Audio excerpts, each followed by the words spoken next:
Canada's finance minister announces tough times ahead. I'm Marco Perry. Welcome to the Perry Platform.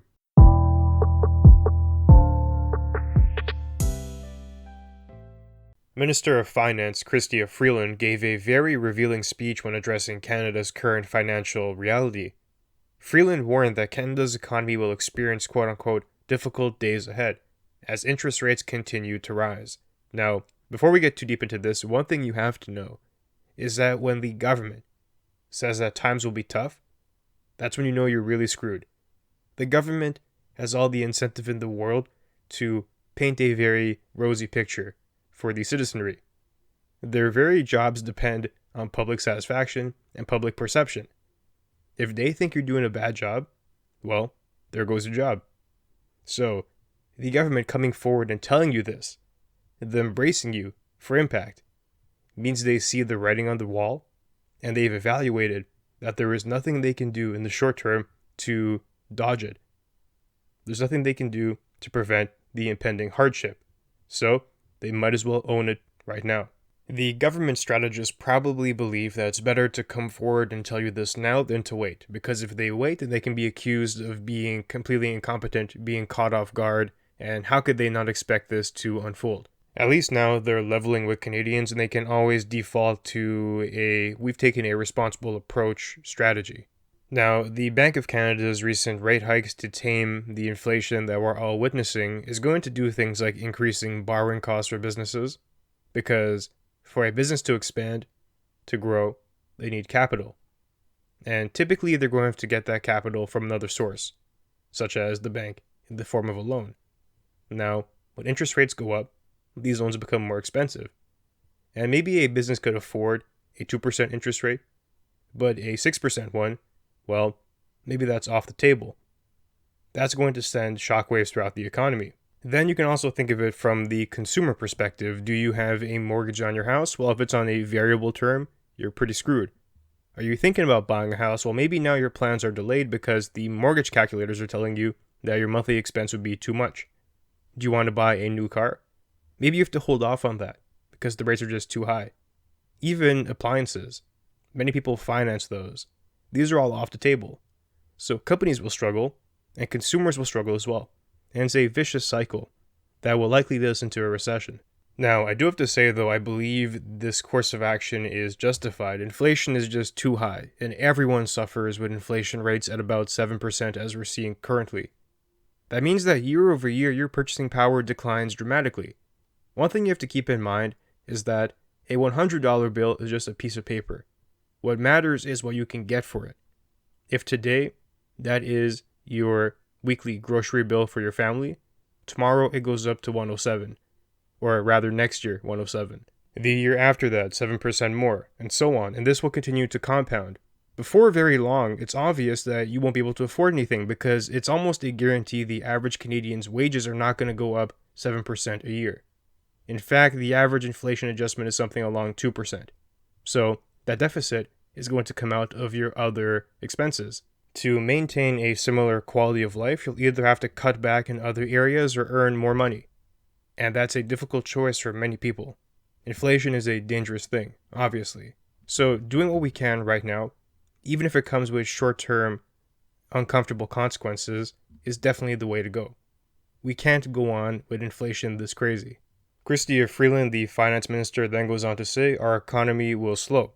There will be people whose mortgage rates will raise, businesses will no longer be booming, our employment rate will no longer be at its record low, and that's going to be the case in Canada, as well as the case in the US, and the case for big economies around the world. And that's quite accurate, I would say. That's true. Crazy to get a reality check from the government. Usually they're the ones who need it. So, Stats Canada reported on Wednesday that the Consumer Price Index rose by 6.9%, which is a little bit lower than the 7% that it was the month before, but still, we're completely out of the realm of ordinary here. And then Freeland gives another quote here. She says that we cannot compensate every single Canadian for all the cost of inflation driven by a global pandemic and Putin's invasion of Ukraine. So, two things here. The first part's true. Canada obviously cannot compensate every single Canadian. It's impossible. What we should do, though, is focused on those who are most severely impacted by inflation. Now, the second part there is a bit of evasion. The government's trying to blame external factors. Oh, the entire problem can be attributed to COVID and the invasion of Ukraine. Well, those are certainly factors, but they're not the entire picture. The Canadian government is not blame-free. The insane spending that we initiated throughout the pandemic has a role to play too. When the supply of goods is limited, but everyone has extra cash now and demand shooting up, what do you think is going to happen to that basket of goods? The price is going to increase proportionately.